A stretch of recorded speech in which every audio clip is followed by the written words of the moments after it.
Hello everyone! Today is episode 2 of making pots or potions of tremendous stupidity. Read this if you want to see the goals. Today we are going to be making the 54 counter, so we can actually select up to the 54 shulker boxes, as stated last time. So I will get the screen up and running real quick. And the screen is done. I've built this nice platform just so it's easy to separate not only chunk by chunk, but also each of the different builds by using a different wool color for each of them. So, here is how the screen is going to be set up. Just remove the levers. And each one of these controls a segment of 3 redstone lamps, and at the corners, obviously, multiple sections control the same redstone lamp, but that's just how numbers work. Or on a 7-segment display it is. So, I'm going to go build the actual thing for the 2 red coders to plug into, which is going to store how all the numbers actually look in redstone. And I'm going to go build that now.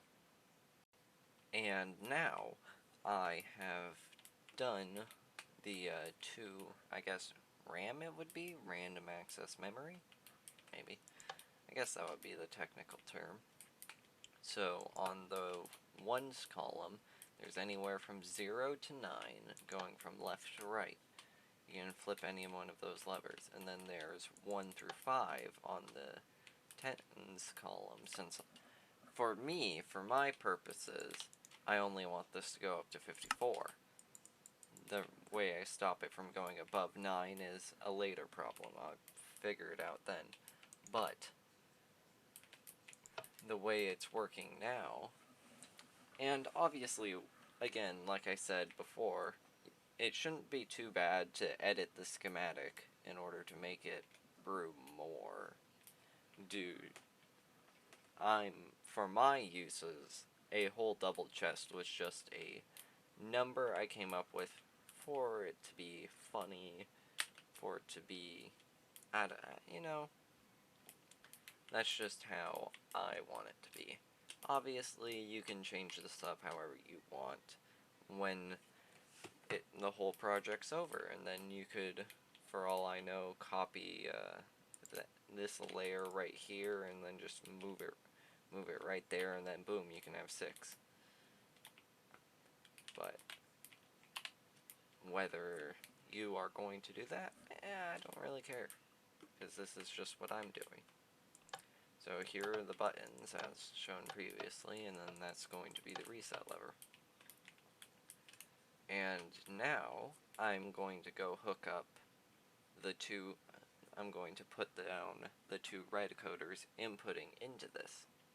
I have now hooked up the counting circuit and the buttons. I forgot to record the in-between bit of actually, me explaining how the counter circuit worked, so I guess I'll just do it here even with all the clutter in the way. So, yes, you gotta love NoClip. Very useful when trying to build these compact redstone things. So, the wire coming from here is the reset lever. And anything shooting off of a copper bulb is one of the buttons, because like in this build over here, it's for the speed of the thing. It's for the speed of the build. It's to make it activate faster, and so you can just hold down the button, because it's a nice thing to be able to do. Anyways, so this circuit is the ones counter, and this is the tens counter. I have this right here, just so you will be selecting 0, just because it's a nice visual thing to show that the ones column is 0 instead of just being blank. I also have, the tens column, and here's the nice adder the +1 circuit I had to do since they are so close. Since one of the things I wanted to do, whoops.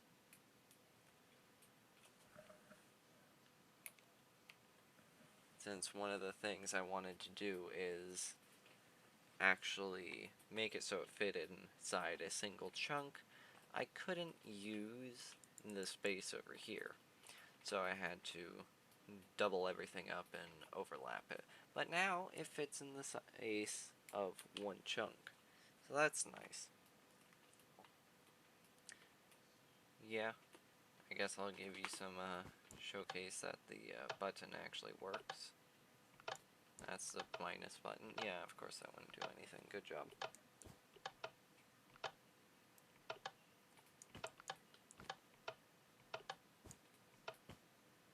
Okay, so the next thing I have to do is make it so it locks you at 54. Obviously, when the whole thing comes out, you can do this yourself.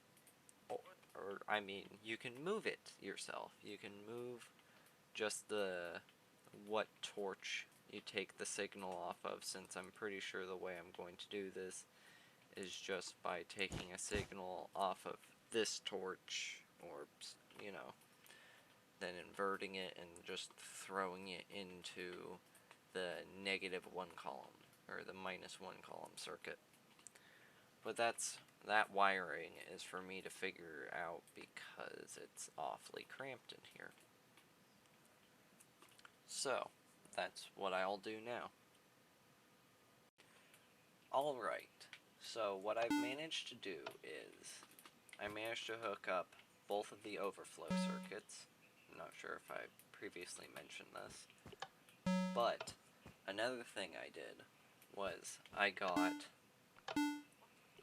the increment, or what's the right word?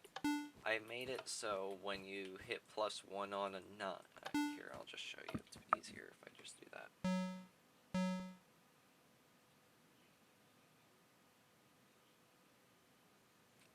That's what I did.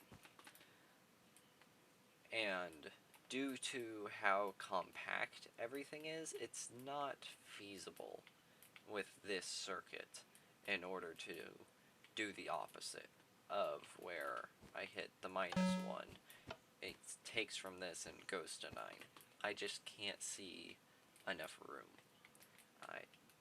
I might come back to this later if I figure out something, but for now, at least, this is the end of the counter circuit. Also, I put these 2 green blocks for a later build, which will either be below this here or adjacent to it, just behind it, which will be the divider circuit, which will actually take this number and turn it into something usable, since at the moment it's not too usable. But the next build, next week's build, since I'm trying to upload this weekly, will be the storage system, which will showcase which will show how many items the player actually has. It will also include some of the bare bones system. Sorry for the jump, accidentally hit stop record. So, yeah, that's the end of this video. Goodbye.